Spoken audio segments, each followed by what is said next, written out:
vous m'avez faite concernant ces sujets, qui est un sujet un peu vague, parce que conduite atténuée devant une insuffisance rénale ou une altération de la fonction rénale, ça reste un sujet vague. Mais je vais essayer d'être succinct.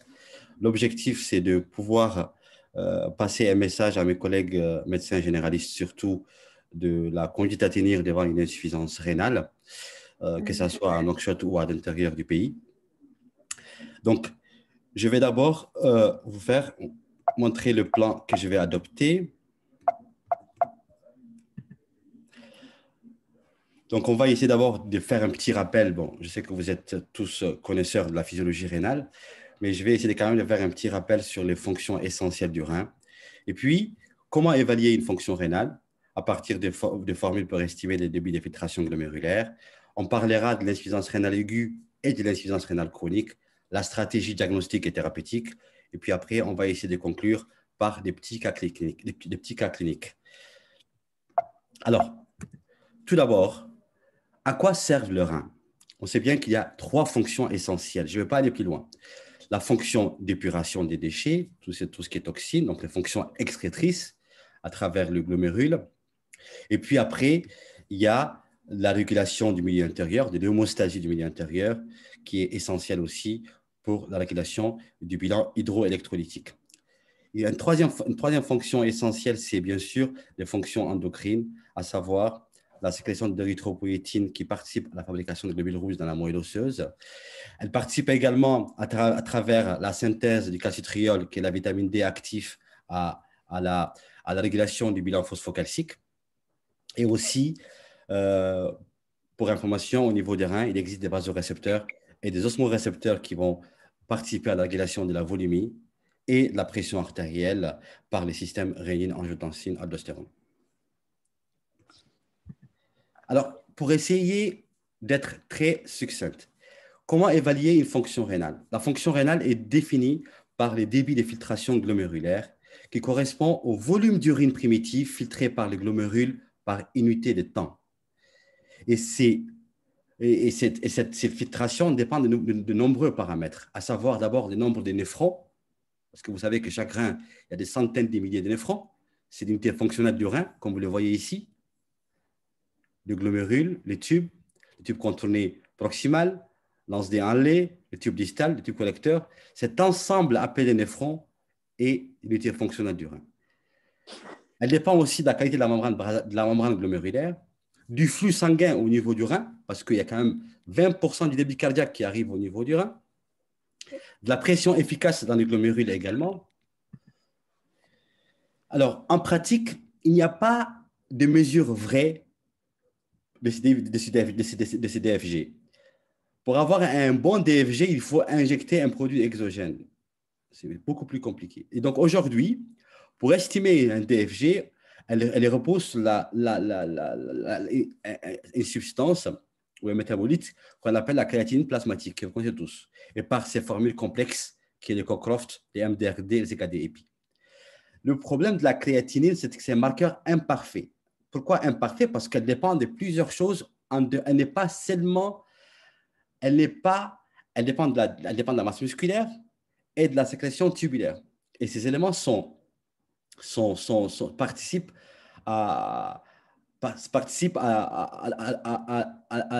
au changement de la créatinine sanguine. Donc, si on est obèse, on a une masse musculaire importante, on peut avoir une créatinine qui est un peu élevée dans le sang sans avoir une insuffisance rénale. Si on est cachectique et on fait 40 kg et qu'on a 75 ans, on peut avoir une créatinine à 20 mg et être au stade terminal de l'insuffisance rénale. On voit bien qu'en fait, déjà, il y a aussi un autre facteur qui est important, c'est qu'en fait, plus on prend de l'âge, plus le rein vieillit. Donc, c'est-à-dire que chaque année, à partir de 40 ans, on perd 1 millilitre de clarence. Vous voyez sur cette courbe qui est là, un patient qui a 30 ans, à 80 ans, il perd la moitié de sa fonction rénale. C'est quand même énorme. Donc, il est très important de savoir différencier entre une créatinine d'un monsieur qui a 30 ans ou 40 ans et d'un patient qui vient vous voir qui a 80 ou 75 ans. Ça, c'est un élément important qui peut jouer sur la conduite, la prise en charge du patient. Alors, comment évaluer cette débit de filtration glomérulaire? Il y a 2 types. Donc, il y a d'abord des calculs de la clarence que vous connaissez à partir de la créatinine. Donc, on se base sur les Cockcroft, les MDRD, les CKD-EPI. Il y a aussi d'autres aujourd'hui qui se font dans certains pays ou dans certains, surtout dans les services d'exploration fonctionnelle, comme la cystatine. Et il y a aussi un moyen de mesurer la clarence carrément à partir d'une injection, en fait, d'une substance exogène, à savoir l'uridine ou l'IDTA CR51. Alors, le calcul de la clarence de la créatinine, elle permet d'estimer ces débits de filtration glomérulaire. Comme je vous ai expliqué, il y a 3 formules essentielles. La première formule, ce qui est sorti dans les années 70, c'est les Cockcroft et Gold. Puis après, dans les 90-2000, c'était le MDRD. Et la dernière, qui est la plus utilisée aujourd'hui, c'est la CKD-EPI. Et sachez que ces formules ne sont pas utilisées dans les situations d'instabilité de DFG. Ça veut dire qu'en fait, elles ne sont pas utilisées en cas d'insuffisance rénale aiguë. Elle est utilisée dans l'insuffisance rénale chronique. Et donc, comme on le voit ici, le Cockcroft et Gold, le problème, c'est qu'elle n'est pas très adaptée. Plus on est âgé, c'est pas bon. Moins on est âgé, c'est pas intéressant. Pour les patients qui ont des poids extrêmes, elle n'est pas fiable. Donc, elle est de moins en moins aujourd'hui utilisée. La formule, vous la connaissez tous, hein, c'est 140 moins l'âge, la créatinine fois le poids, fois une valeur qui est en fonction, en fait, une valeur qui est un coefficient qui vaut 1,23 chez l'homme et 1,04 chez la femme. Il y a les MDRD, qui est des formules encore beaucoup plus complexes, qui aujourd'hui est utilisée à partir d'un smartphone. On peut avoir l'application et les calculer facilement. Et la dernière qui est utilisée, c'est le CKD-EPI, qui est la meilleure formule. Elle a utilisé de préférence et aujourd'hui recommandée par la Haute Autorité de Santé en France. Et c'est très simple, il faut aller sur un site, il y a plein d'applications et des sites qui le font. Je vous donne un exemple ici, le site de la SFNDT, où vous mettez la créatinine, l'âge du patient, soit en micromol ou en milligrammes, soit femme ou homme, non africain ou africain-américain. Vous aurez le CKD-EPI, vous aurez les MDRD et elle vous donne le stade de la maladie rénale chronique. Et c'est très facile à faire. D'où l'importance d'avoir ces petites formules ou ces petites applications sur soi quand on prend en charge ces gens de patients. Deuxième, c'est de mesurer la clarence. Ça ne se fait pas d'une manière quotidienne. Elle se fait surtout dans les services d'exploration fonctionnelle et en transplantation rénale. L'uridine, elle a été arrêtée depuis 2008 parce qu'il y a eu un cas de choc anaphylactique. C'était le gold standard. L'EDTA qui est utilisé, mais les radioactifs. Donc, et la vieille formule que vous connaissez tous, l'UV sur P dans les urines qu'on pourrait faire aussi, mais qui ne se fait pas parce qu'elle surestime les débits de filtration glomérulaire. Alors, maintenant, on va parler, quand on parle d'une élévation de la créatine, on parle d'une baisse du DFG. Donc, on parle d'insuffisance rénale. Alors, il faut savoir qu'on peut avoir une élévation de la créatinine sans qu'il y ait une insuffisance rénale. Chez les patients qui sont sous corticothérapie, qui ont une masse musculaire importante, un patient qui fait une rhabdomyolyse ou certaines interactions médicamenteuses par les sulfamides, la cimétidine et plein d'autres qui peuvent interférer avec la créatinine sans qu'il y ait une insuffisance rénale réellement.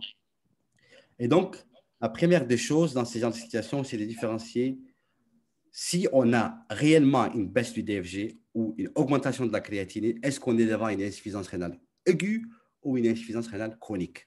On va commencer par une insuffisance rénale aiguë d'abord. Qu'est-ce que c'est? Elle est définie par une baisse brutale et importante du DFG. Le plus souvent, elle est réversible après traitement.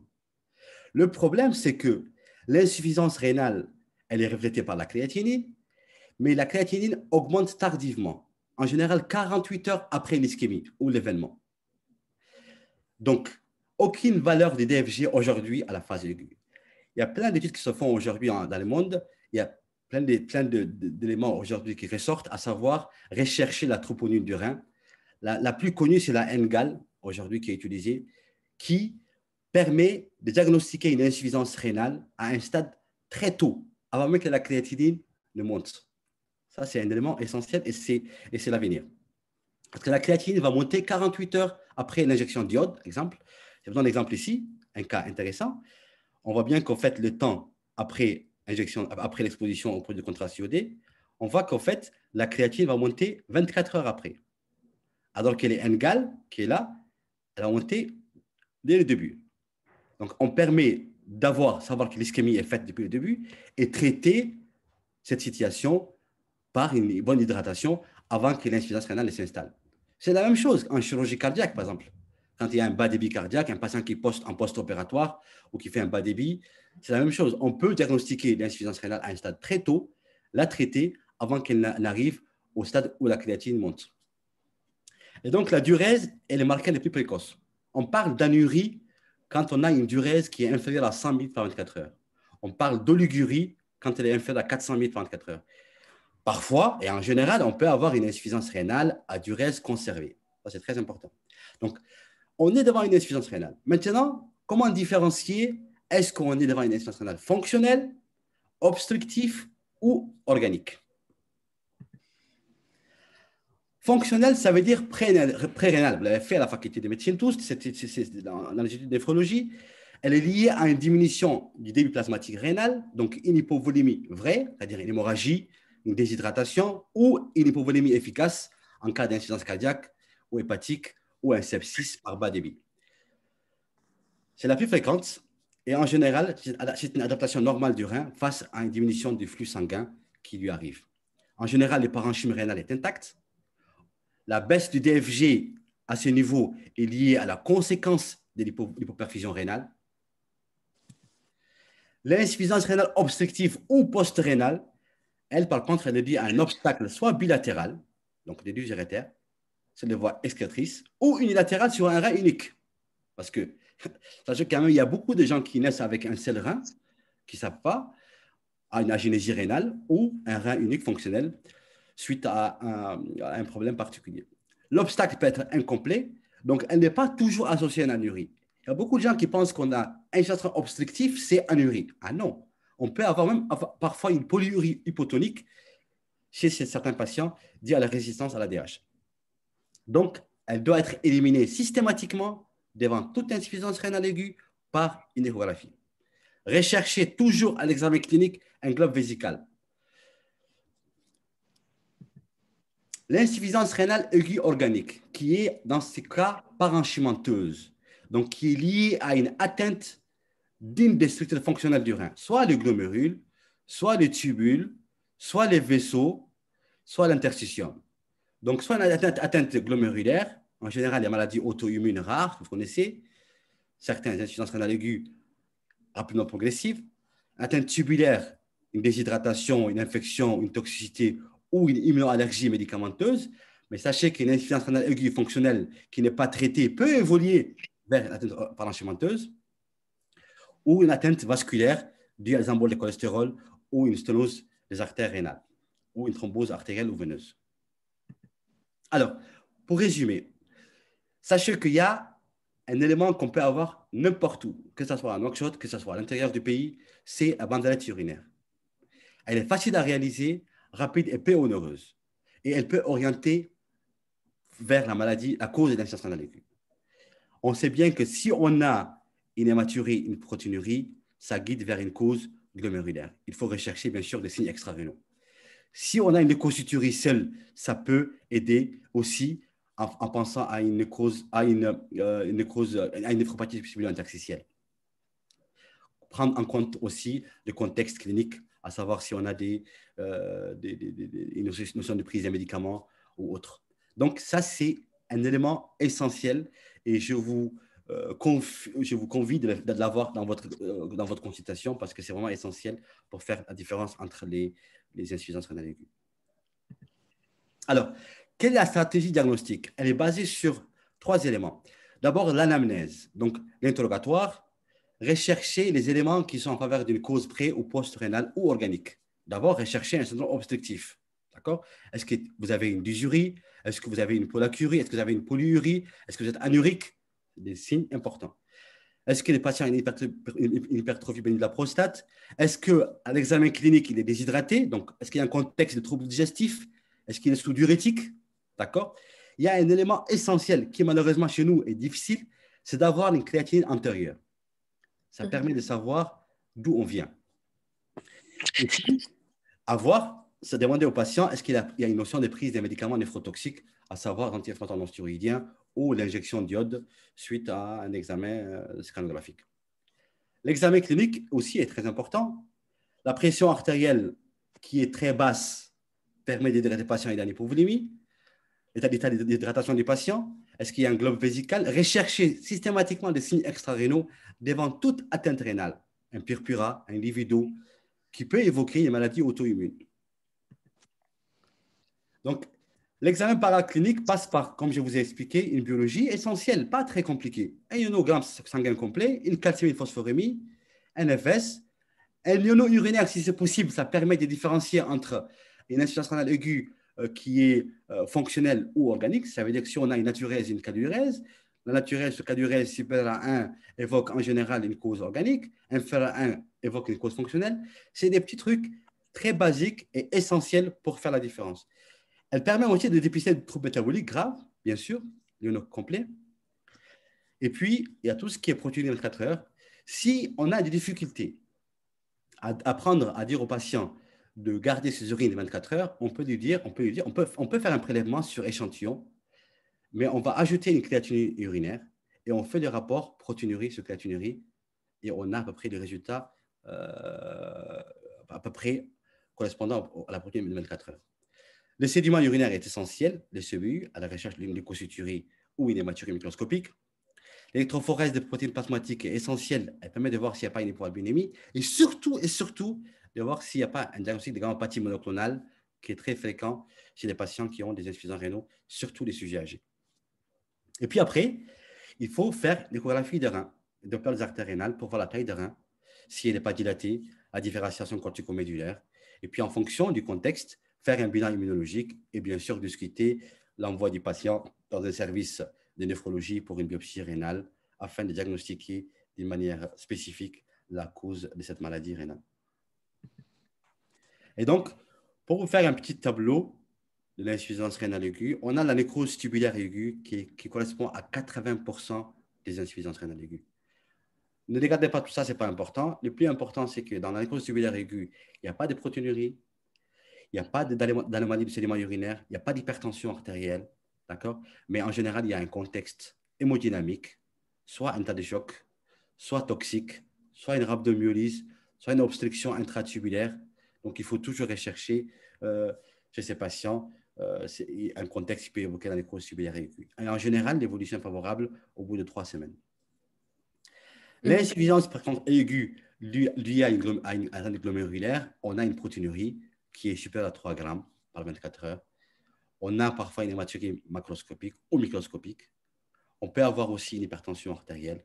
Ça va faire évoquer quoi? Une GNA post-infectieuse, soit une GNA membranoproliférative, soit une GNA progressive, soit une GNMP. Le diagnostic se fait à la biopsie rénale. Je ne rentre pas dans ces détails, c'est encore beaucoup plus complexe. La néphrite tubulo-interstitielle aiguë, qui est à peu près 5% des insuffisances rénales aiguës, en général, il y a des signes allergiques qu'il faut rechercher. Une leucocyturie aseptique, une éosinophilurie dans les urines, ce n'est pas technomonique, une hématurie. En général, il y a une cause infectieuse ou médicamenteuse immunoallergique, ou parfois une infiltration tumorale, comme un lymphome. Dans ce cas, on va avoir des reins qui sont augmentés de taille à l'échographie. Et la néphropathie vasculaire aiguë, qui est à peu près 10% en cas d'hypertension artérielle maligne, j'ai dit bien maligne, très important. Là, c'est quand on peut avoir une protéinurie minime, à peu près aux alentours de 1 à 2 grammes. On peut avoir des signes associés en fonction de la cause, une anémie hémolytique, des orteils pourpres, ou ils appellent ça le blue, j'ai oublié le nom, ou une méthynévrite. En général, on le voit dans le contexte de microangiopathie thrombotique, le syndrome hémolytique urémique, l'embole de cholestérol ou la thrombose de l'artère rénale, où on a une association d'une douleur au niveau de la fosse lombaire et des maladies macroscopiques associées. Alors, quelles sont les complications de l'insuffisance rénale aiguë? D'abord, c'est la surcharge vasculaire qui est secondaire à l'oligurie. Donc, on a une prise de poids. On est en rétention hydrosodée. On a les œdèmes qui sont mous, indolores, qui prennent le godet, des signes sémiologiques connus dans les œdèmes liés à l'insuffisance rénale. L'hypertension artérielle qui est un signe des plus précoces. La dyspnée qui peut évoluer vers un OAP chez ces patients. nécessitant une prise en charge en dialyse rapidement. Après, il y a les troubles métaboliques aussi, avec un risque vital à court terme, à savoir l'hypercalémie, dont le diagnostic est fait à la biologie ou aussi à l'ECG, avec un nom de T qui est pointu, avec des troubles des rythmes allant jusqu'à l'arrêt cardiaque. L'acidose métabolique qui va entraîner ce qu'on appelle la polypnée, la dyspnée de Kussmaul, que vous connaissez tous, une acidose, une respiration profonde et ample.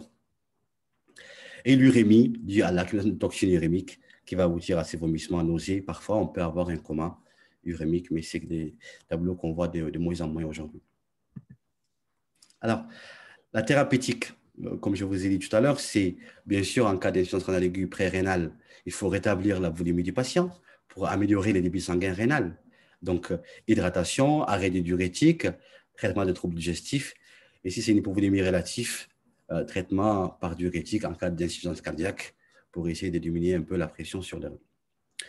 L'insuffisance rénale obstructive, c'est bien sûr le drainage des urines, donc prise en charge rapide urologique pour lever l'obstacle, sondage vésical, sonde JJ ou RTUP, en fonction de la cause, si c'est une cause extra-5 ou intra-5.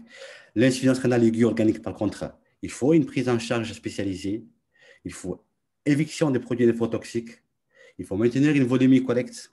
Donc, si c'est une nécrose tubulaire aiguë, comme je vous ai expliqué, il faut être patient. La récupération, en général, se fait au bout de 3 semaines. Il faut, si c'est une maladie auto-immune, un traitement immunosuppresseur parfois urgent à mettre en place. Et puis, arrêter les médicaments si c'est une néphrite tubulo-interstitielle immunoallergique qui est en cause. Et bien sûr, en cas de prise en charge de ce trouble métabolique, on peut avoir recours à la dialyse si besoin. Alors, pour finir cette partie, je vous ai fait un petit algorithme. Donc, devant toute insuffisance rénale aiguë, faire une formule sanguine, avoir une bandelette urinaire très simple, échographie rénale et un calcium. Et en fonction déjà, on peut déjà se situer. Si la cause de l'insuffisance rénale aiguë n'est pas liée à une hypovolémie, il n'y a pas d'obstruction en général, il faut penser à ces différentes causes en fonction de la bandelette urinaire. Est-ce qu'on a des protéines ou pas? Est-ce qu'on a, voilà, en fonction du contexte clinique et de l'anamnèse que vous allez faire à votre patient. On va passer à l'insuffisance rénale chronique, qui est différent. En général, l'anamnèse est pauvre. Comment on la définit? Elle est définie par la persistance pendant plus de 3 mois des marqueurs d'atteinte rénale. Soit une anomalie morphologique, soit une protéinurie persistante, soit une hématite microscopique persistante, soit une leucocyturie persistante. L'insuffisance rénale chronique est définie, c'est différent. Là, je peux dire maladie rénale chronique, c'est-à-dire qu'on peut avoir une maladie rénale chronique sans qu'on ait une baisse du DFG. Mais on a une anomalie morphologique ou une atteinte, une anomalie du sédiment urinaire. Par contre, l'insuffisance rénale chronique est définie par la diminution irréversible du DFG et elle résulte de l'évolution de la maladie rénale chronique ou une insuffisance rénale aiguë qui n'a pas récupéré, qui va évoluer vers la chronicité. Conformément à un consensus international, il a été défini l'IRC comme un DFG inférieur à 100 ml par minute, persistant depuis plus de 3 mois. C'est donc les recommandations des Kaduki. Alors, il y a certains patients qui ont aussi des DFG qui sont très élevés, supérieurs à 120 ml par minute, pouvant évoquer une hyperfiltration glomérulaire. Chez, par exemple, certains patients diabétiques ou dans la classification de Mogensen, on voit qu'en fait, on a l'effort diabétique initial glomérulaire et on a des DFG parfois qui peuvent être très, très élevés. Et c'est un marqueur d'atteinte rénale persistant. Alors, les stades, la maladie rénale chronique, elle évolue en 5 stades. Ça, c'est très important à connaître. Insuffisance rénale ne veut pas dire dialyse. Pour quitter cette 1 à ce 5, on peut faire 10 ans, 15 ans. Tout dépend des suivis. Donc, le stade 1 correspond à la maladie rénale chronique, avec une anomalie soit au niveau morphologique, soit une protéinurie ou une leucocyturie, mais la fonction rénale est normale. On a un DFG qui est supérieur à 90 ml par minute. Maladie rénale chronique stade 2, avec incidence rénale légère, entre 60 et 90. Le stade 3 a été divisé en 2. On parle d'insuffisance rénale légère à modérée, entre 60 et 45, et modérée à sévère 3B, entre 30 et 45. Et le stade 4 correspond au stade pré-terminal et le stade 5 qui correspond au stade de dialyse quand le DFG est inférieur à 15 minutes par minute ou la transplantation rénale. Et donc, vous voyez un peu le trajet des soins des états d'insuffisance rénale chronique. On a un gros problème, c'est que dès qu'on voit la créatinine qui monte, on pense à la dialyse. La dialyse, c'est encore très loin. Et c'est une maladie qui est silencieuse, très capricieuse. On ne la sent pas. C'est ça le piège. C'est qu'on la sent à un stade très avancé. À partir du stade 4, stade 5, on commence à avoir les symptômes de l'insuffisance rénale. Durant toute cette partie, on ne sent rien du tout. Donc, le patient, il est dans la nature, il a une insuffisance rénale, mais il n'est pas suivi et ça va évoluer, ça va évoluer. D'où l'importance du suivi. On voit bien qu'en fait, dans les suivis, même dans les grandes recommandations, le médecin généraliste joue un rôle essentiel dans la prise en charge de l'insuffisance rénale chronique. Et qu'en fait, l'envoi des patients au néphrologue peut se faire jusqu'à un stade 3 ou 4. Et que toute cette partie qui est là doit avoir un suivi d'un généraliste et doit éviter les facteurs d'aggravation de l'insuffisance rénale et avoir un suivi bien strict pour la prise en charge, pour éviter la précipitation de sa maladie rénale chronique. Et donc, il y a une population à risque de développer une IRC, dont un dépistage annuel est recommandé. Chez les diabétiques, en cas d'hypertension artérielle, en cas de maladie vasculaire coronarienne ou périphérique, en cas d'insuffisance cardiaque, en cas d'antécédent d'insuffisance rénale aiguë, soit une nécrose tubulaire aiguë ou autre, en cas d'anomalie de l'appareil urinaire, chez un patient qui a des reins uniques, un patient qui a des lithiases compliquées ou répétées, chez des patients qui ont des médicaments néphrotoxiques, comme le lithium ou une chimiothérapie, un patient qui a une infection chronique, un VIH ou une hépatite C, en cas de maladie auto-immune, comme par exemple un lupus, un patient qui a un cancer actif ou une hémopathie maligne, un antécédent familial de néphropathie chronique, si on a une polykystose rénale ou une néphropathie chronique indéterminée. Donc, chez ces patients, on doit obligatoirement faire un dépistage annuel pour ne pas passer devant une insuffisance rénale chronique qui va évoluer de manière très sourde. Quels sont les éléments en faveur d'une insuffisance rénale chronique? Il y a des critères biologiques, des critères cliniques à l'interrogatoire et des critères morphologiques. D'abord, l'anamnèse. Poser la question d'antécédent de la maladie rénale. Est-ce que c'est un patient qui est diabétique depuis longtemps? Est-ce qu'il a une hypertension artérielle très ancienne? Est-ce qu'il y a un contexte de prise de médicaments pendant des années? Et surtout, l'antériorité de la créatinine. Malheureusement, on n'a pas toujours dans notre contexte en nous en Mauritanie, mais ça permet, si on a une créatinine qui est élevée depuis plus de 3 mois, ça confirme l'IRC. Et donc, par contre, il y a des critères morphologiques qui sont très importants. L'échographie, la taille des reins. Les reins qui sont diminués, qui sont inférieurs à 10 cm, c'est un signe de chronicité. Parfois, dans les rares cas, exception, on peut avoir des reins augmentés de taille, très augmentés de taille, supérieurs à 14 cm en cas d'infiltration d'un lymphome ou tumoral, ce qui est possible, ou dans les cas de polykystose rénale. L'asymétrie des reins. S'il y a une asymétrie rénale, ça peut indiquer vers une maladie rénovasculaire. Donc, il faut passer à un Doppler pour écarter une sténose de l'artère rénale. La forme de rein, on peut écarter une dysplasie, des kystes ou une anomalie de tractus urinaire. Une hydronéphrose qui va, bien sûr, qui est un élément important pour évoquer une obstruction rénale. L'échogénicité aussi, c'est très important. Si on a une hyperéchogénicité, c'est un signe de chronicité. Et bien sûr, la présence de cicatrices au niveau ou de foyers hyperéchogènes évoque en général une pyélonéphrite, comme vous le savez tous. Il y a un élément essentiel, c'est l'indice de résistance au niveau des artères rénales. Si elle est augmentée, si elle est supérieure à 0,8, ça reflète une néphroangiosclérose, donc une néphropathie vasculaire, néphroangiosclérose bénigne, qui est en général irréversible. Donc, au moins, on a une étiologie un peu plus claire par rapport à son insuffisance rénale chronique. Les critères biologiques, c'est quoi? C'est l'anémie, normochrome, normocytaire, A régénératif. En général, l'anémie s'installe à partir du stade 4. Donc, stade 3, stade 2, un patient qui fait une anémie, ce n'est pas l'insuffisance rénale. Et en général, elle peut être profonde. Moi, dans ma petite expérience, j'ai reçu une patiente qui avait 2 d'hémoglobine liée à l'insuffisance rénale. Donc, elle peut être très profonde, mais ce qui est bizarre, c'est qu'elle est souvent bien tolérée. On peut avoir des patients qui ont 5 d'hémoglobine, mais qui tolèrent très bien cette anémie, et du fait de son caractère chronique. Et comme vous le savez, c'est lié au déficit en érythropoïétine. L'hypocalcémie aussi, c'est un critère de chronicité par carence en vitamine D actif, comme vous le savez. La vitamine D est synthétisée par le rein en forme active, du 1,25 OH vitamine D3, qui permet de transporter le calcium au niveau intestinal pour être réabsorbé. Et donc, en cas d'hypocalcémie, c'est un critère important d'insuffisance rénale chronique.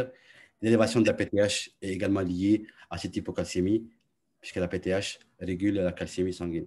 Donc, c'est les éléments qui sont essentiels qui permettent de nous dire est-ce qu'on est devant une insuffisance rénale chronique ou une insuffisance rénale aiguë. Donc, la démarche diagnostique, c'est toujours la même chose. L'anamnèse, il faut rechercher les causes d'hypertension artérielle, de diabète, des médicaments. Est-ce qu'il y a une hypertension artérielle? Est-ce que le patient il a des signes extravénaux, comme l'insuffisance rénale aiguë? Paraclinique, c'est la biologie que je vous ai expliqué. Il y a tout un bilan à faire pour rechercher. L'avantage du bilan, c'est un bilan étiologique, mais aussi un bilan de retentissement. Donc, ça permet de savoir quelle est la cause de cette insuffisance rénale chronique et en même temps, de savoir quel est l'impact ou quelles sont les conséquences, quelles sont les complications de cette insuffisance rénale chronique.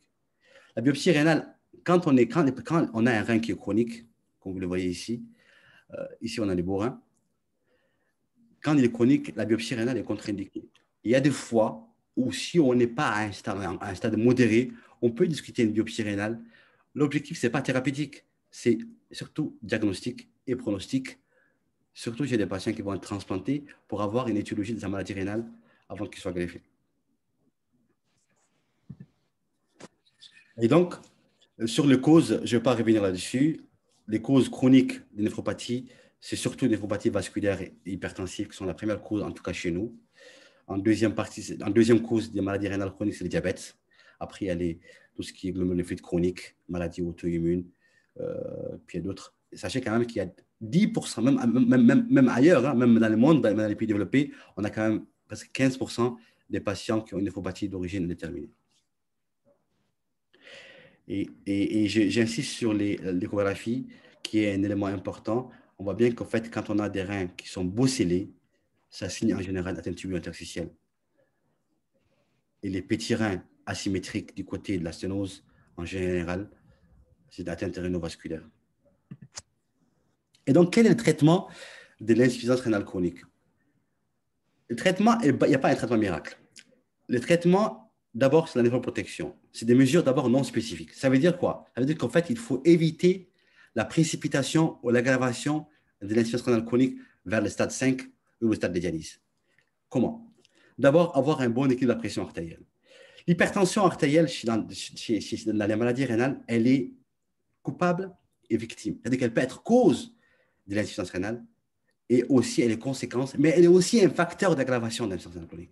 Donc, il faut avoir une pression artérielle bien équilibrée, inférieure à 130/80 mm3, avoir un bon équilibre de son diabète, limiter la protéinurie, bien sûr, par un traitement antiprotéinurique ou bloqueur du système rénine-angiotensine, lutter contre le surpoids, l'arrêt du tabac, éradiquer les médicaments néphrotoxiques, surtout les AINS, certains antibiotiques néphrotoxiques, les glycopeptides, les amylosides, que vous connaissez, et bien sûr, les produits de contraste iodé, si les patients ont insuffisance rénale, bien sûr.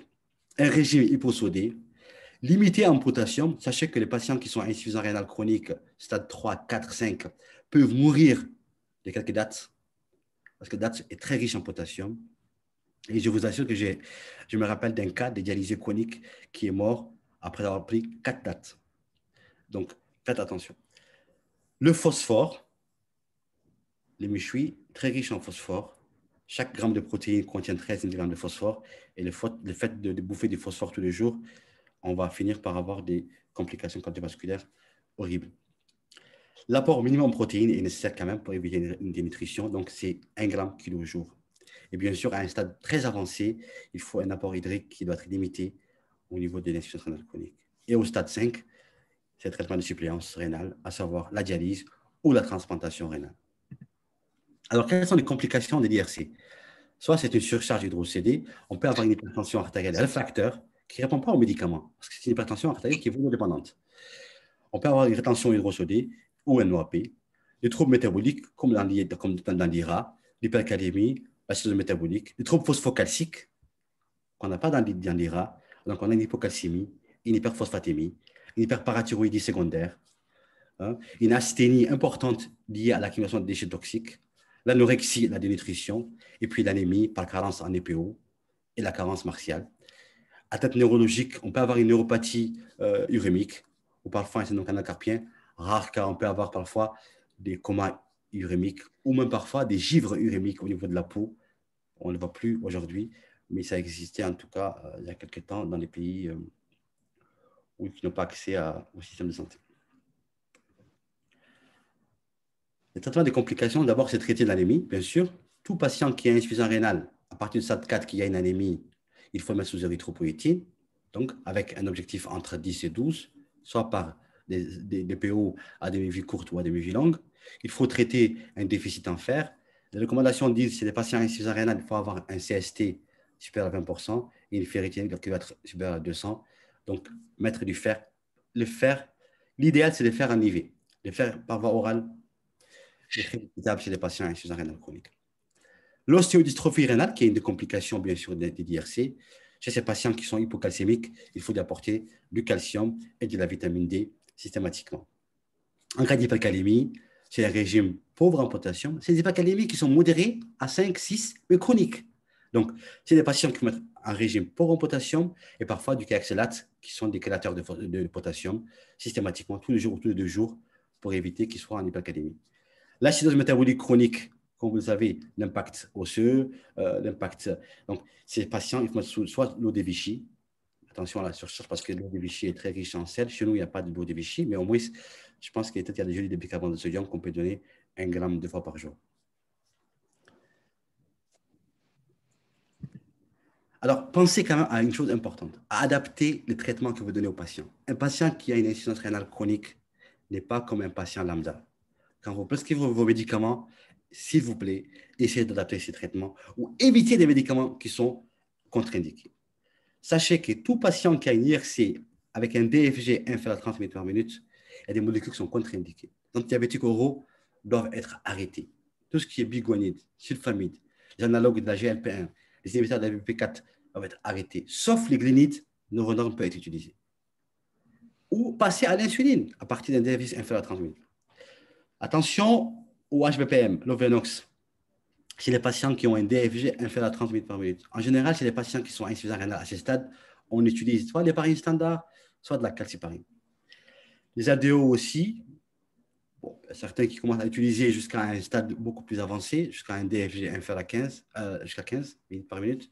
Il faut savoir adapter les médicaments posologiques à la fonction rénale, même l'augmentin, l'amoxicilline, le Ciflox, l'Oflocet, Tavanic, tous les médicaments adaptés à la fonction rénale à ce stade. Le morphinique, en général, il faut préférer, bon, les diurogésiques, c'est qu'il n'est peut-être pas chez nous, mais il faut donner quand même des petites doses de morphine parce que parfois, ils peuvent avoir une décompensation cardio-respiratoire liée au surdosage du médicament. Et donc, on revient sur les 5 stades qu'on a vu tout à l'heure. Donc, les stades 1 et 2, en général, les médecins généralistes peuvent les suivre. Hein. Diagnostic étiologique et traitement.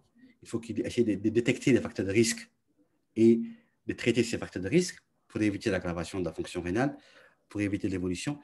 Dès le stade 3B, on doit commencer à préparer les patients à la suppléance rénale. Donc, déjà, préserver les capitales vasculaires. On ne pense pas toujours à ça, mais sachez que le capital vasculaire d'un patient IRCT, c'est sa vie. S'il n'y a pas de capital vasculaire, il est mort. S'il n'y a pas de fistule, il n'y a pas de dialyse.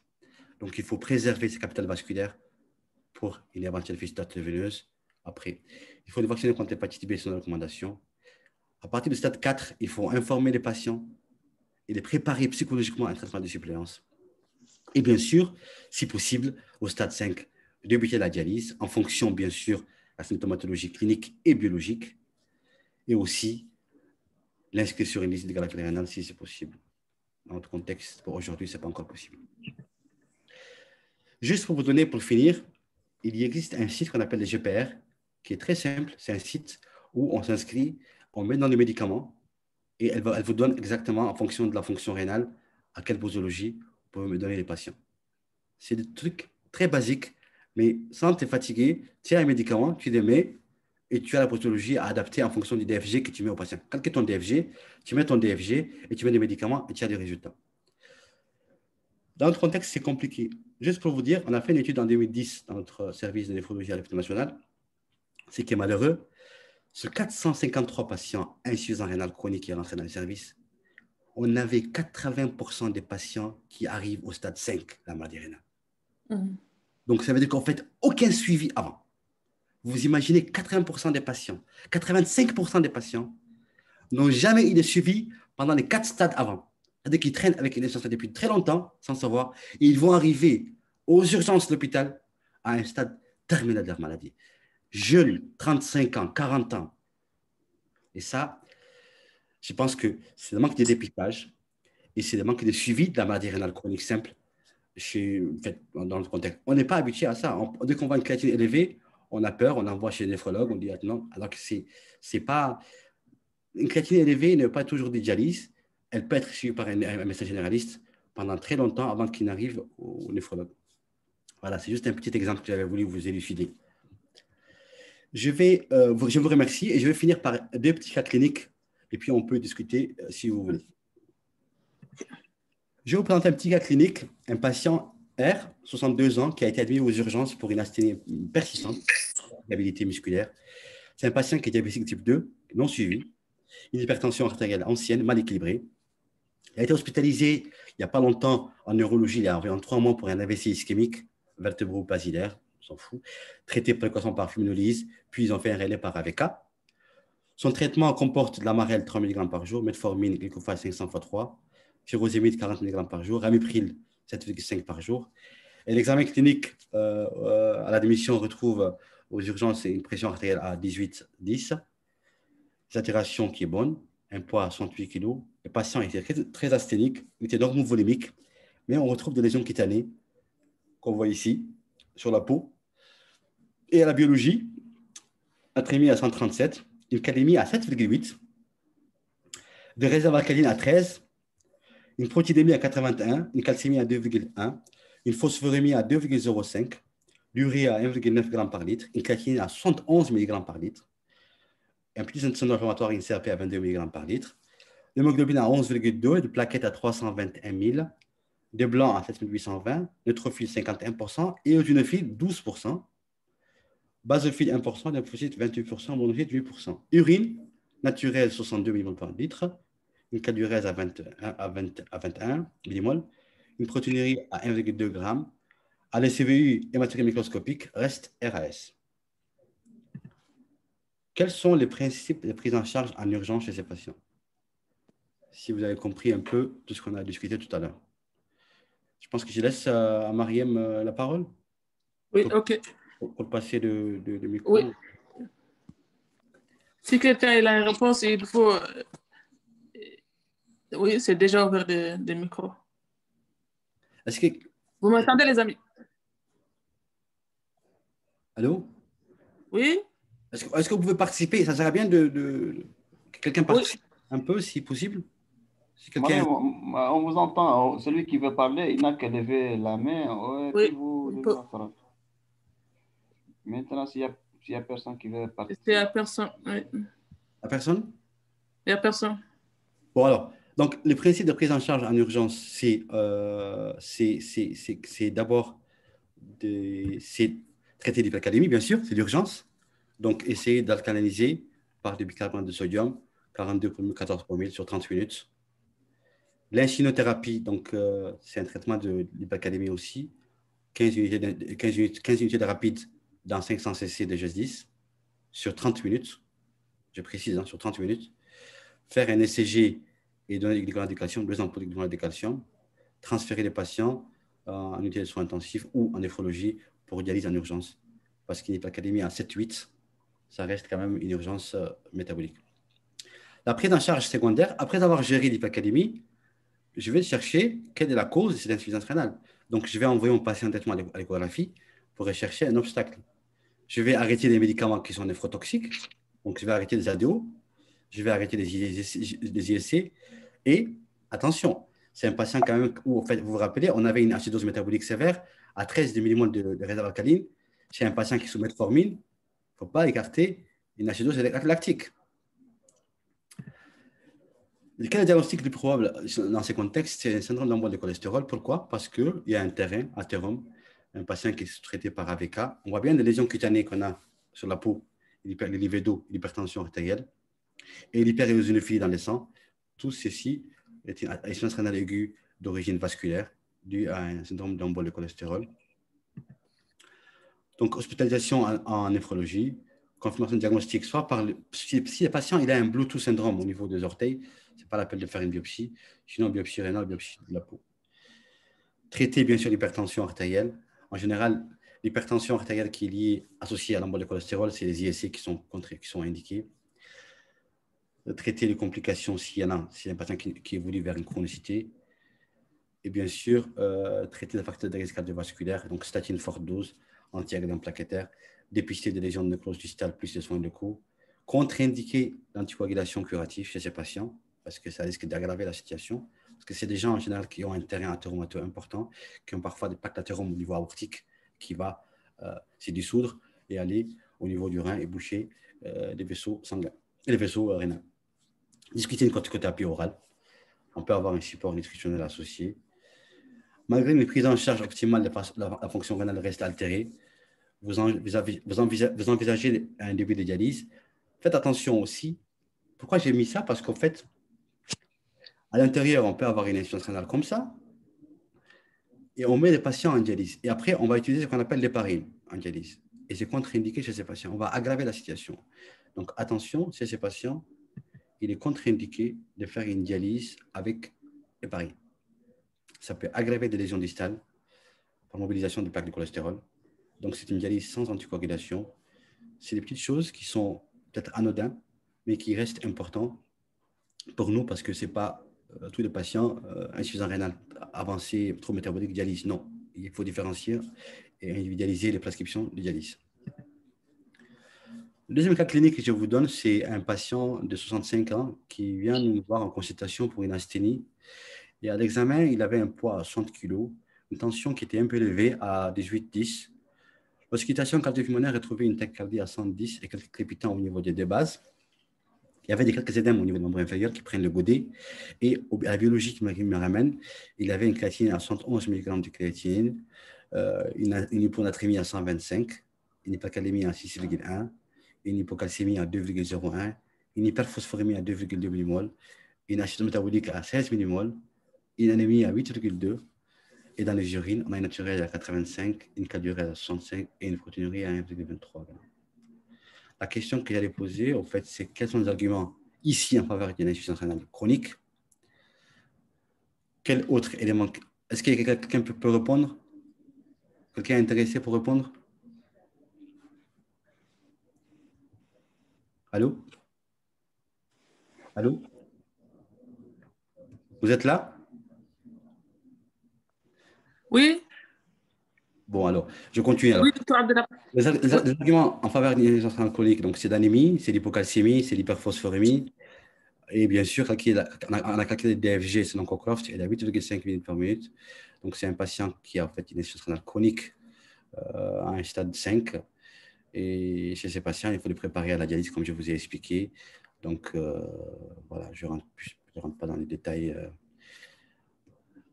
Donc, en conclusion, il faut dépister les populations à risque, comme je vous ai expliqué, c'est-à-dire la prise en charge des facteurs de risque cardiovasculaire. Il faut essayer de diviser ou de différencier entre une insuffisance rénale aiguë et la dialyse. C'est deux choses différentes. On peut avoir une insuffisance rénale sans avoir recours à la dialyse. D'accord? Un patient qui a une insuffisance rénale qui est déshydratée, dialysé, c'est pour le tuer sur une table. Donc, il faut savoir différencier ces genres de situations. Il faut toujours calculer les DFG. La créatinine n'est pas un marqueur fiable. Il faut se baser sur une formule CKD+, voire MDRD. Et on peut l'avoir n'importe où en Mauritanie. Un bilan systématique est nécessaire devant tout patient qui a une insuffisance, surtout les rénales. Et n'oubliez pas, dans les suivis, la néphroprotection. Je vous remercie. Attention. Merci, docteur Abdelapé, pour cette belle présentation, une excellente encore présentation. Merci à vous. Maintenant, pour la question, il y a quelqu'un qui a posé une question. Quelles sont les indications de l'hémodialyse dans l'insuffisance rénale aiguë? Très bien. Alors, il y a ce qu'on appelle les urgences vitales de l'insuffisance aiguë. En cas d'hypercalémie, avec des signes électriques à l'ECG. D'accord? Même si elle a 5 ou 6, c'est une indication de dialyse. L'acidose métabolique inférieure à 10 millimoles. D'accord? L'œdème aigu pulmonaire. Ça, c'est les 3 indications urgentes de dialyse chez ces patients qui ont une insuffisance aiguë. Deuxième question, docteur Mamadou, il a posé la question. Patiente acheté un mois de suivi. Après le bilan, trouve une créa à 30 mg. Quel est le CAT? Je n'ai pas compris. Répétez. Oui, une patiente hypertendue mal suivie. Après le bilan, on trouve une créa à 30 mg. Quelle est la conduite à tenir? Ah ben, c'est ce que j'ai dit tout à l'heure. La première des choses, calculer d'abord les DFG du patient. Oui. Le DFG, à calculer 30 mg, ça ne veut rien dire. Oui. Il faut calculer les DFG du patient. Oui, il y a le problème. La plupart des médecins ils pensent que les patients de la créa, c'est un rapport avec l'insuffisance rénale. Si, c'est l'insuffisance rénale, mais alors qu'on peut trouver il faut stadifier l'insuffisance rénale. Oui, donc, ça, donc, Mamadou, donc il faut d'abord doser il faut calculer ton DFG. Deuxièmement, il faut faire une écho rénale. Est-ce que tu es pour avoir l'effet de... Est-ce que tu es dans une insuffisance aiguë ou chronique? Ça, c'est important. D'accord? Un bilan phosphocalcique encore? Les antécédents du patient, qu'est-ce qu'il a? Il y a une hypertension artérielle ancienne mal équilibrée. Ça peut faire évoquer une néphropathie vasculaire. Voilà, donc il faut prendre le même cheminement. Une autre question, encore, c'est le docteur Mamadou. Est-ce que l'AVC peut aussi une complication chez l'insuffisance rénale chronique? Quel est le traitement préventif de l'AVC chez l'insuffisance rénale chronique? Je n'ai pas compris la question. Quel est le traitement préventif d'AVC chez une patiente insuffisance rénale chronique? Alors, d'abord, attendez, l'AVC n'est pas une complication de l'insuffisance rénale. J'ai compris la question. L'AVC n'est pas le traitement de l'AVC. Oui, il a posé la question. AVC peut aussi une complication chez les insuffisances rénales chroniques. Quel est le traitement préventif de l'AVC chez une patiente insuffisance rénale? Alors, peut-être qu'il veut dire, est-ce qu'un patient qui a insuffisance rénale chronique qui a un AVC? Je n'ai pas compris. Mais le traitement de l'AVC, ce n'est pas moi. Donc, ça, c'est... Je ne sais pas comment traiter l'AVC. Ça, c'est les neurologues qui vont le traiter. Ça dépend si c'est ischémique ou hémorragique. Mais ça, ce n'est pas mon domaine de compétence. Troisième question, chez une patiente éclamptique avec une créa élevée, est-ce que les dialyses en urgence est indiquée? Donc ça, c'est une question que j'aime bien parce qu'en fait, c'est très fréquent chez nous, malheureusement. Ça dépend. D'abord, la question, c'est si elle fait une prééclampsie, est-ce qu'il y a une urgence de dialyse? Est-ce qu'il y a une insuffisance rénale sévère ou pas? Parce que c'est quoi une prééclampsie? Elle a dit une prééclampsie. Oui, elle a une prééclampsie. C'est quoi la définition de la prééclampsie?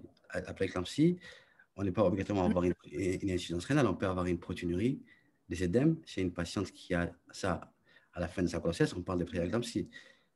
Donc, elle ne peut pas avoir besoin de dialyse, sauf s'il y a une insuffisance rénale sévère, ce qui n'est pas le cas, je pense. Une autre question, l'association de l'insuffisance rénale aiguë ou chronique et la sarcoïdose, quelle est la prise en charge? L'association de l'insuffisance rénale aiguë ou chronique et sarcoïdose, quelle est la prise en charge? Il parle d'une insuffisance rénale qui est liée à une sarcoïdose. En général, c'est une néphropathie tibialo-interstitielle. En général, c'est une corticothérapie.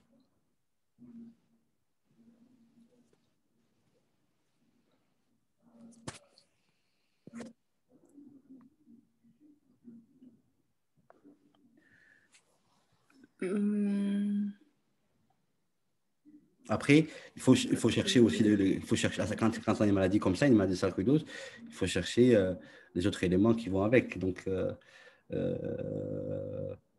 il faudrait chercher, il faut faire le diagnostic et puis après, traiter l'insuffisance rénale chronique si elle est très évoluée. La corticothérapie n'intervient que quand on a un patient qui a un stade très modéré ou débutant. Parce qu'à un stade terminal ou à un stade très évolué, les traitements immunosuppresseurs ou corticothérapie ne servent plus à rien. Une autre question, si vous pouvez parler d'abord vasculaire, les cathéters et les risques infectieux de thromboembolie. Alors, ça c'est une question, en fait, je ne vais pas trop en parler parce qu'en fait, quand on arrive à la dialyse, Quand on arrive au stade 5, il faut qu'on ait un abord vasculaire. Un abord vasculaire, donc, c'est pour cela qu'en fait, dès que les patients ont un DFG qui est inférieur à 25 minutes par minute, il faut lui confectionner une fistule. C'est l'idéal. Comme ça, quand il va arriver au stade 5, la fistule est déjà prête, elle peut être ponctionnée. D'accord? Soit une fistule veineuse radiale, radio-radiale, donc en fait, on met en contact une artère et une veine pour avoir un bon débit sanguin au niveau de la veine. Donc en fait, c'est une veine artérialisée. D'accord? Soit c'est hémérocéphalique, soit c'est basilique. D'accord? Donc, ça, c'est l'avis du patient. Si le patient n'a pas de fistule et qu'il arrive à ce stade sans suivi, il faut poser un cathéter. Un cathéter voie centrale, un cathéter de dialyse, soit fémoral, soit jugulaire tunnelisé. D'accord? De plus en plus aujourd'hui, on fait du jugulaire tunnelisé qui permet de rester beaucoup plus longtemps. Le risque infectieux, quand c'est un jugulaire simple ou un fémoral simple, est très important. Mais quand c'est un jugulaire qui est tunnelisé sous la peau, elle peut rester de mois et de mois, même des années, sans infection.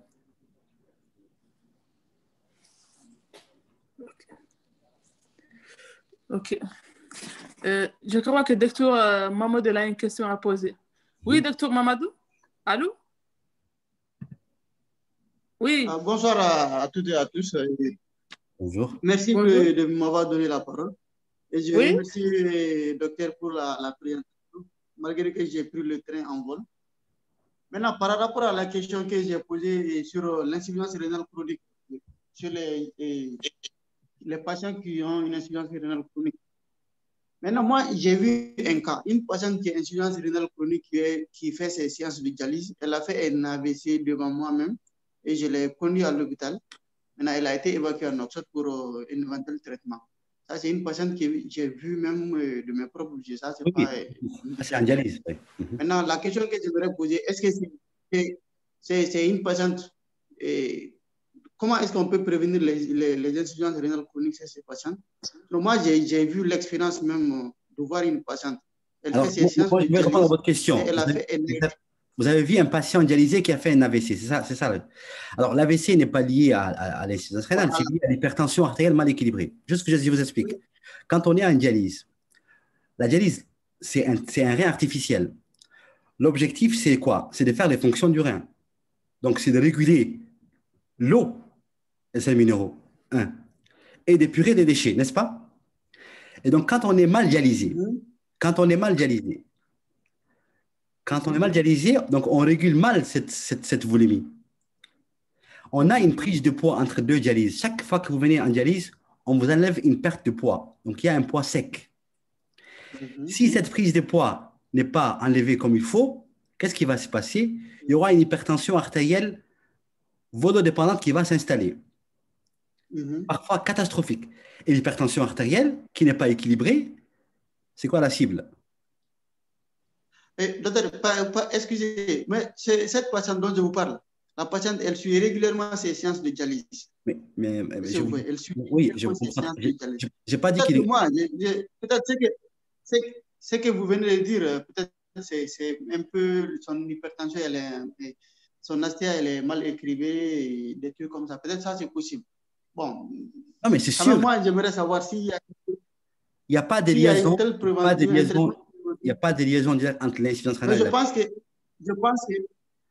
à mon avis, je pense que l'AVC fait partie des complications de l'insuffisance rénale. À mon avis. Ok, écoutez, si vous pensez ça, écoute, je le respecte. Moi, je vous dis mon humble avis après. Voilà, à mon avis, comme là, ça fait partie. D'accord. Ok. Voilà. Et dis-moi, la question doit se poser par rapport à l'éclampsie. Souvent, tu as des patientes aussi qui ont une éclampsie. Et ce n'est pas la préclampsie dont j'ai dit, mais une éclampsie. Une patiente qui a fait des crises lors de la grossesse ou du postpartum et on a fait la prise en charge de la grossesse. Maintenant, elle a une hypercalémie à 1000 par exemple. Est-ce que c'est une indication de dialyse ou pas? Une hypercalémie à combien? Qu'est-ce qu'on doit faire sur la patiente? Une hypercalémie à combien? Non, comment dirais-je là? Une créate élevée, c'est pas... Non, c'est pas la calémie, une créate à 1000. Mais je vous ai expliqué, en fait. Est-ce qu'il y a... Par exemple, une éclampsie, pas la préclampsie. J'ai compris. Il a fait une éclampsie avec insuffisance rénale, d'accord, aiguë. la question, c'est est-ce qu'on est devant, est-ce qu'il y a un trouble métabolique ou pas? Est-ce qu'il y a une indication? Est-ce que la patiente est anurique ou pas? Est-ce qu'elle est oligurique? Oui, la patiente est anurique. Ben, si elle est anurique, c'est une dialyse en urgence. Oui, c'est une indication de dialyse en urgence. Une indication de dialyse. C'est parmi les indications de dialyse en urgence. C'est l'anérisme, ça fait partie des indications. Ok, c'est compris. Ok, merci. Ok, merci. Merci, Mamadou. Une autre question. En cas de péricardite ischémique, épuration extra-rénale, pourquoi les dialyses sont anticoagulants? Excusez-moi, pourquoi je n'ai pas parlé de ça? Parce que, en fait, moi, je ne le vois presque plus, la péricardite ischémique. C'est vrai qu'on ne peut pas parler de tout. On ne le voit plus, la péricardite ischémique. Mais c'est une indication de dialyse en urgence, c'est sûr et certain. On pose, c'est les patients qui sont insuffisants rénal chronique, qui sont laissés pendant longtemps avant qu'ils n'arrivent à la dialyse, que ça traîne, ils font des péricardites ischémiques. C'est une indication de dialyse, et dans la péricardite ischémique, il est contre-indiqué d'anticoaguler parce qu'on risque d'aggraver la péricardite. Notre question, la supplémentation potassique en cas de sarcoïdose sous traitement corticoïde, est-ce que c'est indiqué ou non? La supplémentation potassique? Oui, en cas d'une sarcoïdose, le patient sous corticoïde. Bien sûr, ça dépend. Est-ce que les patients, il a une tendance, sa calémie à combien? Non, il n'a pas dit la valeur de la calémie. Il a posé la question, est-ce que la supplémentation potassique est indiquée ou non? Ah non, pas du tout. Elle est indiquée quand il y a une hypocalémie chronique. Sinon, ce n'est pas du tout. À mon humble avis. Je crois que le docteur Sidina, il a une question à poser. Oui, docteur Sidina? Oui, Mariam. Oui? Allô, vous m'entendez? Oui? Vous m'entendez? Oui, docteur Sidina. Merci beaucoup, docteur Abdelatif, pour la brillante présentation. Merci. Moi, j'ai une intervention par rapport surtout la metformine et les insuffisances rénales aiguës. Parce que vous savez que les patients... vous savez que l'insuffisance rénale aiguë, la première étiologie, c'est le diabète. En particulier, peut-être pas chez nous, mais quand même... ça reste la deuxième. La deuxième chez nous, donc. Beaucoup de gens, beaucoup de médecins, et surtout les néphrologues, ils ont peur de prescrire la metformine chez l'insuffisance rénale aiguë, chronique. Malgré que vous avez déjà dit que c'est inférieur à 30, lorsque la DFG est inférieure à 30. Exact. Mais avant 30, il faut adapter la dose. Bien sûr. Il faut pas arrêter non. Et j'ajoute quelque chose. La metformine est même considérée comme néphroprotecteur. Oui. Donc, c'est intéressant d'adapter les doses parce que la pierre angulaire dans la prise en charge de diabète de type 2, c'est la metformine parce que c'est une molécule intéressante qui joue un rôle. Il y a des écoles, il y a certaines écoles qui les gardent jusqu'à un stade beaucoup plus avancé. Donc, certaines écoles, ils sont en train de même diminuer, aller jusqu'au inférieur à 30. Donc, ça, c'est la première question. La deuxième question, c'est par rapport à certains médicaments, certains, disons, nouveaux médicaments qui sont disponibles actuellement en Nouakchott, notamment les inhibiteurs SGLT2, parce que la Jardiance est disponible en Nouakchott. C'est vrai que c'est un médicament cher. Ça coûte, je pense, 17 000 ouguiyas par mois, mais il y en a qui peuvent l'acheter.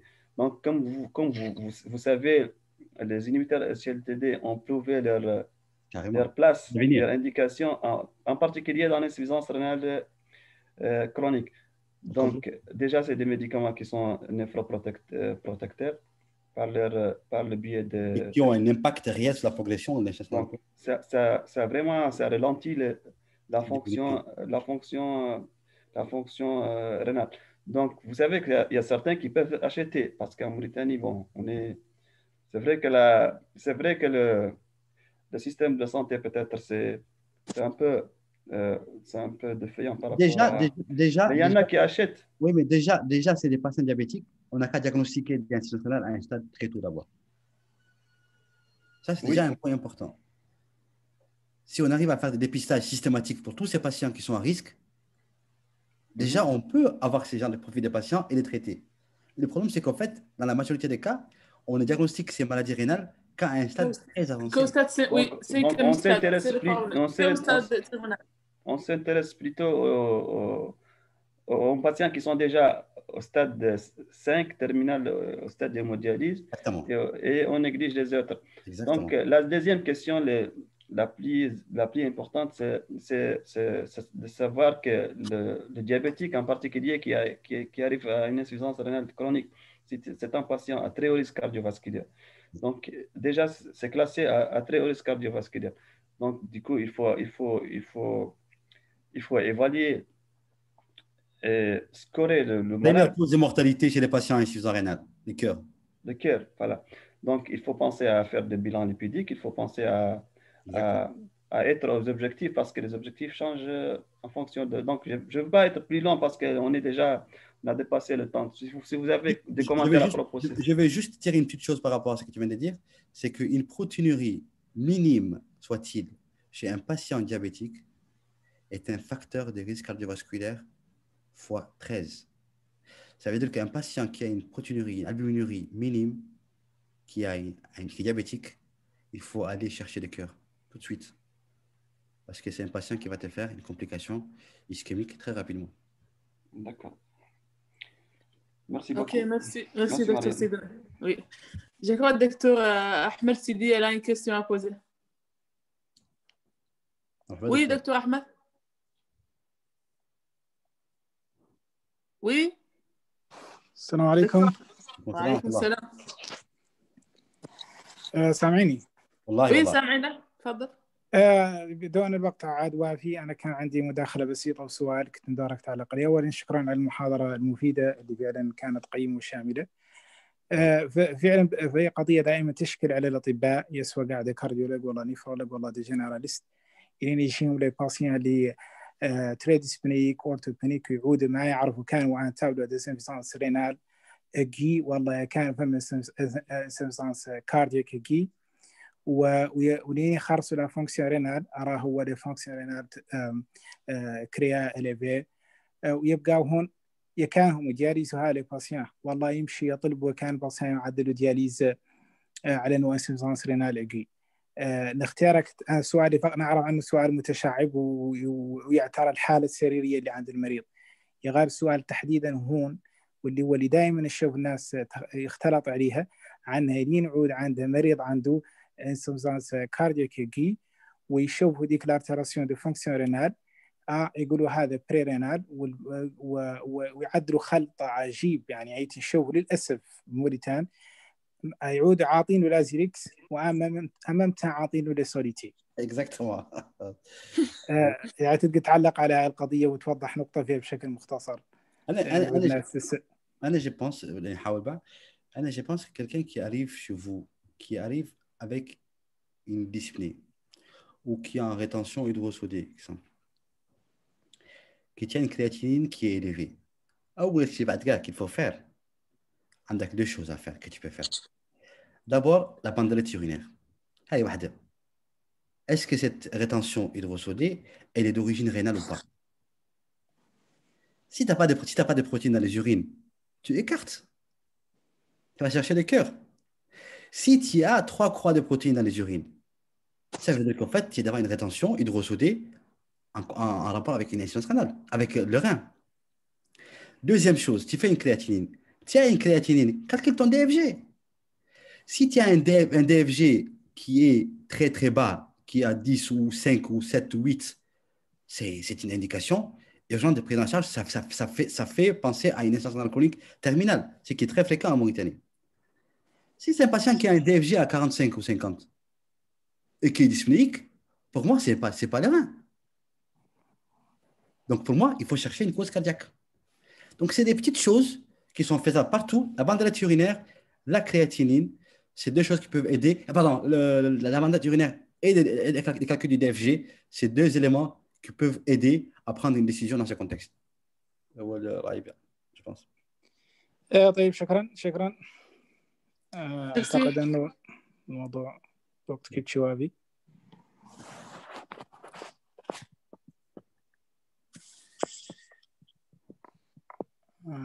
خلونا نختمته. Ok. Merci, Dr. Abdellatif, pour une belle présentation, pour les discussions. On vous remercie encore. Ça a été un plaisir. Merci. Oh, merci. Merci.